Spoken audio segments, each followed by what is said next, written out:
Salut à tous, c'est Kambia et Sugilu. On va s'intéresser à la sortie qui va avoir lieu vendredi prochain, donc le 5 septembre, des Pokébox de la Team Rocket.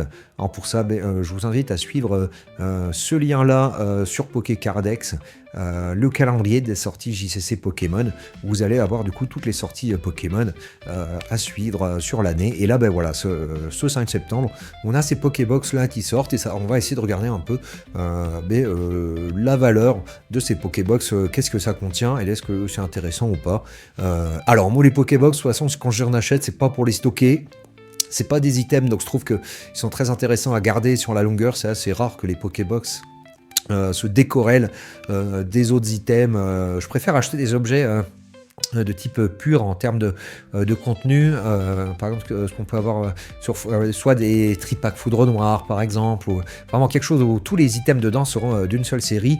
Là vous voyez ici on va avoir 4 boosters dedans, 2 boosters rivalité destinée, un booster flamme obsidienne, un booster évolution à Paldea. Alors comme c'est écrit sur le site, hein, c'est contenu à confirmer, voilà, mais moi je vais me baser là-dessus. On va supposer que ça va être vraiment ça. Et du coup, moi quand j'achète ce genre d'item, généralement c'est pour les ouvrir avec ma fille, voilà, mais vous pouvez notamment quand même essayer de les garder pour en faire du scellé, mais moi c'est pas les items que j'aime bien garder. En plus la problématique de ces items là, c'est que c'est très encombrant. Voilà, une Pokébox, il n'y a que 4 boosters dedans, et ça prend quand même énormément de taille, hein. Ça prend la taille de quasiment 4 bundles, donc l'équivalent qui permettrait de ranger 24 boosters, et dans l'équivalent de la place pour mettre 24 boosters, on en a que 4.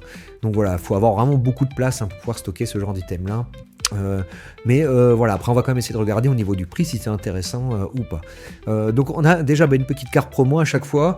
Je l'estimais en gros à 50 centimes cette carte promo, hein, une ex de Nidoking, de Mewtwo ou de Persian. Je pense que le Nidoking ça va peut-être être le moins cher. Il me semble que c'est quand même un Pokémon beaucoup moins intéressant que Persian ou Mewtwo en termes de popularité. Moi, à choisir, si je devais pas prendre les trois, mais juste une des trois, j'aurais tendance à prendre le Mewtwo ou le Persian. Persian, pas trop comment vous dire. Le Nidoking m'a l'air un peu moins intéressant, même si c'est un des 151 premiers Pokémon. Voilà. Donc voilà, 50 centimes en gros de carte promo, même si au début elle risque de descendre beaucoup plus. Je pense qu'à terme, 50 centimes en termes de prix, ça paraît raisonnable. 1 euro de Pokébox, hein, pour les vides-greniers, la Pokébox ça se revend facilement à 1 euro.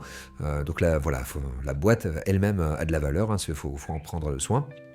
Et après, le contenu des boosters de la boîte, alors que ça soit en valeur contenu des cartes, en valeur moyenne contenu, on va avoir du coup ici 2 boosters rivalité destinée avec une valeur contenu importante, hein, à 4,56, si je dis pas de bêtises, ça c'est la moitié, 4,56.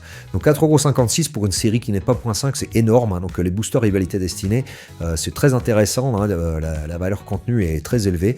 Donc les items qui vont contenir du rivalité destinée, ça va être des items qui vont être intéressants à acquérir parce que rivalité destinée va faire fortement monter du coup l'espérance de gain du booster, enfin du booster du coffret ou de la Pokébox.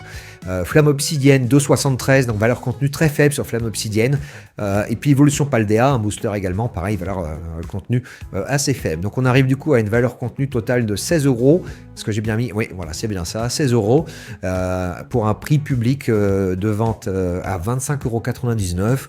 Et donc on peut en gros, en ouvrant la Pokébox, espérer récupérer 63% de la valeur qu'on aura payée. Donc on paye 26€ et on peut espérer retirer du coup 16€ et on perd entre temps une dizaine d'euros. Voilà, c'est en gros le rendement qu'on peut espérer sur l'ouverture d'un coffret comme ça. C'est plutôt pas mal, hein. Il y a pas mal de coffrets où si on les ouvre, on est plutôt à 50% de taux de rendement, donc 63% pour un item Pokémon, c'est plutôt pas mal, hein.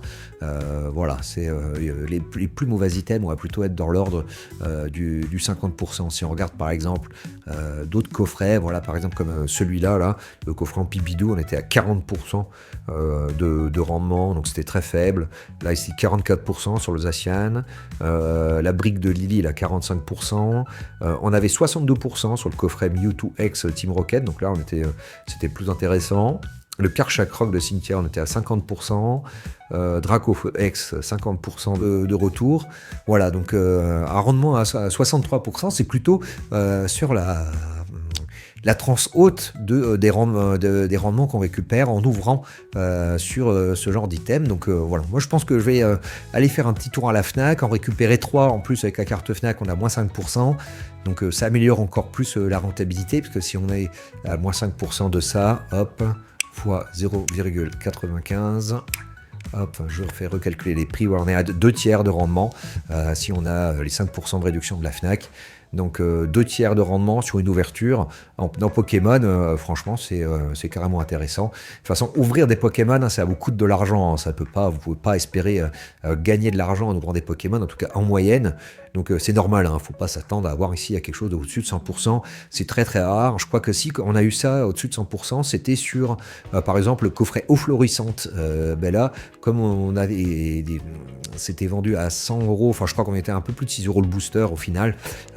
Et donc du coup on gagnait de l'argent à l'ouvrir, donc c'est quand même très rare que ça arrive. Mais à part le coffret florissant, souvent on a quand même vu, on perd de l'argent à ouvrir des Pokémon, et là 66% de retour, c'est plutôt pas mal. Et si on regarde au niveau de la valeur du scellé, donc si on regarde le prix des items scellés, Booster Rivalité Destinée, voilà, ici on est à 15 euros. Flamme Obsidienne, ça vaut assez cher en termes de scellé, donc ça fait pas mal monter le prix. Donc ces deux items là en termes de scellé sont intéressants. Évolution à Paldea par contre, c'est quasiment le prix retail, hein, 6,25 la valeur du scellé.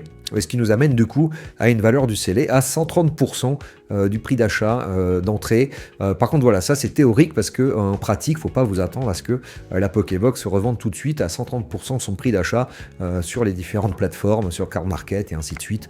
Même elle risque de se vendre avec une moins-value, parce que ça met du temps à ce que la valeur de la Pokébox s'aligne sur la valeur de scellé contenu théorique, voire même des fois ça ne se fait jamais. Voilà, donc moi c'est pas forcément des items sur lesquels j'aime bien me positionner en termes de scellé, comme je vous l'expliquais, mais voilà, pour ceux que ça intéresserait, voilà, on est sur une valeur du scellé à 130% du prix d'achat. Voilà, en gros ce qu'on pouvait dire sous ces 3 Pokébox qui vont sortir vendredi prochain. C'était Kangay Sugilu, moi je vous dis à bientôt.